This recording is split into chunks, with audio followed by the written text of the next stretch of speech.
Let's go! LSU gets a commitment from Christian Brathwaite, a linebacker out of the state of Texas. Some services have him as a 4-star, some have him as a 3-star. And look, we are in the middle of the season. We don't do a lot of recruiting stuff during the year. But this week, LSU's coaching staff, because it is a bye week, is doing a lot of recruiting. And obviously, Matt House really wanted Brathwaite to be a part of this class.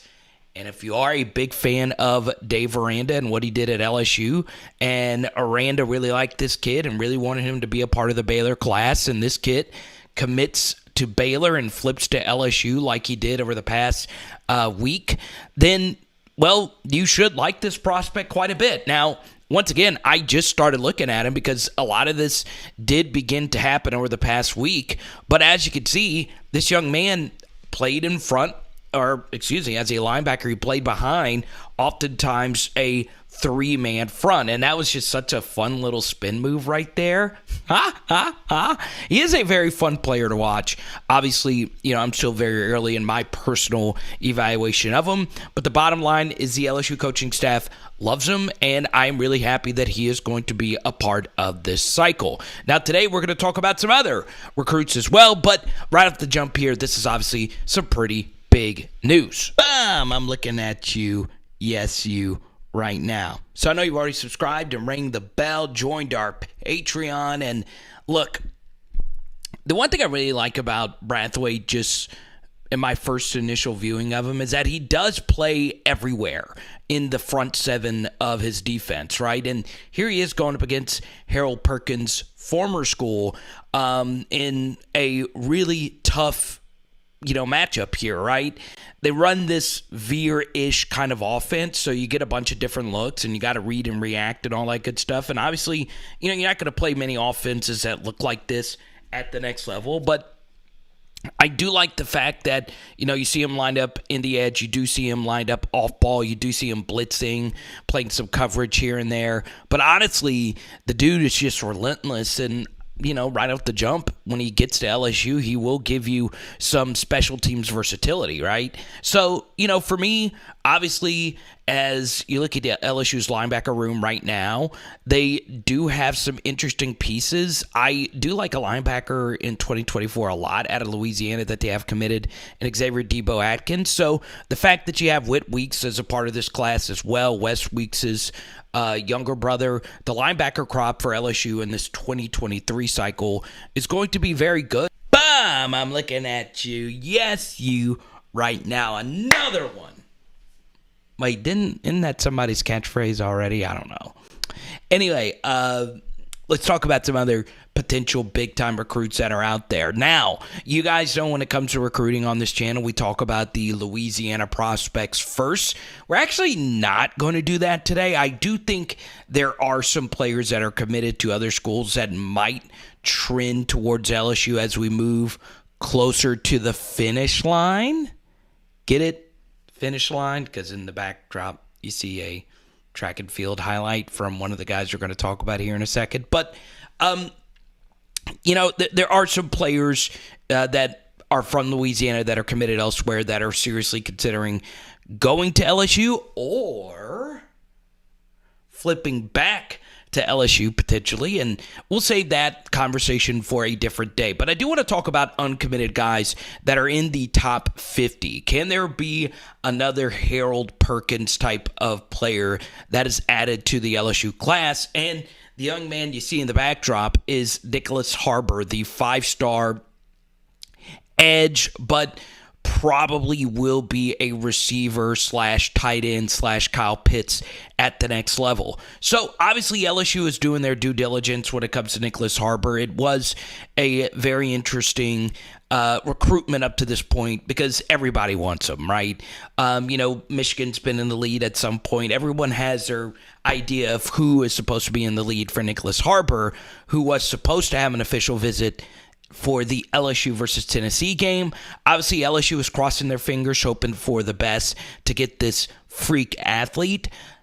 We'll see what happens. But what I want to do today is talk about two other players that are a little bit more practical, and we do know that they have visited an LSU game or have had heavy LSU leans over the past few months. The first is Desmond Ricks, a young man who just reclassified to the class of 2023. So what that means is Desmond Ricks was a 2024 prospect, but instead of waiting to play his senior year of high school, he's just jumping up a grade. Recently, Quinn Ewers just did that, and now Desmond Ricks is doing just that very thing. He is, even though he jumped up a classification, he's still a 5-star prospect for 2023. So obviously with Desmond Ricks, it is difficult because I'm still in my early evaluation process of him, but he is a 5-star corner for a reason, right? And look, the reclassification thing, I think that's actually going to become more normal as there is more data on how important it is to, get to the NFL as quickly as you possibly can because of your biological clock. But truth be told, anytime you get a 5-star corner, especially from IMG Academy, which is a very well-respected academy where all the best players in the country, if they want to, go play for them, and every day in practice you're going up against 4- and 5-star recruits, I think that would be obviously very, very, very nice for LSU. Now, as far as Desmond Ricks, I don't really know how good he is because, once again, I don't just like to say this guy's good because he is a 5-star recruit. But, look, LSU needs corners. They're going to lose a lot of their production at cornerback this offseason.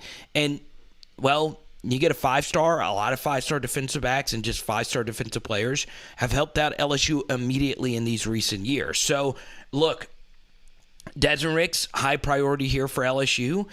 I do think it's going to be down to LSU and Alabama here. Obviously, Corey Raymond, knowing what he's done at defensive back as far as recruiting is concerned, he is obviously going to be in it here, but we'll see. Obviously, if you're LSU, though, this would be a gigantic pickup at a massive, massive, massive position of need. Now, we get to another corner here. So the last prospect we'll evaluate today is Javien Toviano, right? This is the most likely player to commit to LSU of the 3 extra players we talked about today. And look, it's looking pretty good that LSU's going to land him. Now, what is his best position? Is it corner? Is it safety? I don't know. But just by the eye test, he looks like a Division I football player. And when you actually look at his high school tape, he looks pretty good as a running back, but still, he is going to play defensive back at the next level, and he does play a lot of special teams. This is a guy who's played against some of the absolute best players in college football. There is a really fun tape of him going up against Quinn Ewers earlier in his career, obviously the 5-star quarterback from Texas. So when it comes to competition, it really doesn't get much tougher than the competition that Javien Toviano has played. And you do see a lot of clips of him in these camp settings going up against other really good prospects. So you like the fact that he's super competitive, and coming into LSU, he is going to be extremely battle-tested, and just physically, he looks like a Division I corner. Now, for me, I do think there are some people that are smarter than me that feel as if he is better served as a safety. And look, you guys know how much I love Kylan Jackson, a safety that LSU has committed. No matter what position he plays, he would be an absolutely wonderful pickup for LSU. So, obviously, of the top 3 of these top 50 players, once again, Toviano is more than likely going to be the one that commits. Now, at the end of this video, we are going to just do an overall class overview moving forward. And as you guys see, no matter which recruiting service you look at, On3 has LSU as a top 5 class. 247 has them at number 7. Rivals has LSU in a top 5 position. The bottom line is you want to make sure that you are near the top 5, or at the very least in the top 10. As many of you know, the top 3 when it comes to recruiting, it's going to be tough to crack. It is Alabama, Georgia, Ohio State. Obviously, Texas A&M had that one-off. It's going to be interesting to see what their class looks like this year. Obviously, Notre Dame, this isn't me trolling Notre Dame. It's me actually praising them. They've done a really good job recruiting 2023. But honestly, if you're LSU, the best you can ask for is just top 10 classes every year. That's where you want to be. And the one thing that's very interesting about LSU in 2023 is the new rule that there is no more caps in terms of how many high school players you want to sign. In other words, you could sign as many as you want as long as your overall scholarship count stays under the 85 limit. So, if you are LSU, you can actually sign as many high school players as you want. Now, obviously, LSU is going to be very involved in the transfer portal, but as many of you studious LSU fans know, LSU's roster number is low, right? You can have up to 85 scholarship players on your team. And I think there is going to be a lot of these players this year on LSU. Obviously, evident ones like guys like Kayshon Boutte who will go to the NFL. But just in general, there's going to be a lot of players that will be taking the next steps in their careers, whether that be at the next level or at another school. And this is what Brian Kelly, mentioned in the press conference. I don't have the clip pulled up here, but this is truly his first recruiting class, and he's going to want to bring in a lot of his guys. Now, of course, we have brought up some DBs here at the end. LSU already has a really good DB group with Kylan Jackson. Ryan Yates obviously gave LSU a lot of good news that he's shutting it down. He's not going to go to Oklahoma. Obviously, Dalen Austin out of California, and many more, in fact. This LSU defensive back crop, there's a few names I left off here, is already pretty deep, but just based on what I know, they still want more, right? It's rare to think that you have 6 defensive backs committed and you still want more. But when you really think about it, think about all the injuries that the LSU secondary has had over the past couple years. The last 2 years of the Orgeron tenure, the most injured position group, defensive back. This year, you can argue the same. The most injured group, defensive back. So they're going to want a revamp of this DB room, and I definitely could see, the more DBs being a part of this class. But overall, just where 2023 currently sits right now, you should feel pretty good about where LSU recruiting is headed. So obviously, comment down below your thoughts on today's video. Is there a player that I should be talking more about? Obviously, today we focused on, to me,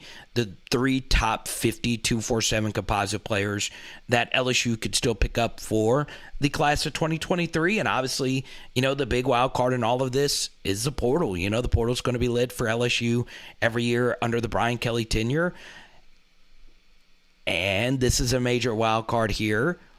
There will be some A&M and Auburn players that I think will hit the portal, and just players from different schools that I think would be interested in playing for LSU. We've seen what the portal has done for Brian Kelly's squad this year. So get into the comment section. Let me know what you guys think. It is the PHL Recruiting Update. PHL Recruiting Update. It is Power Hour LSU. Bam! And tonight, we're doing chicken wings. Let's go.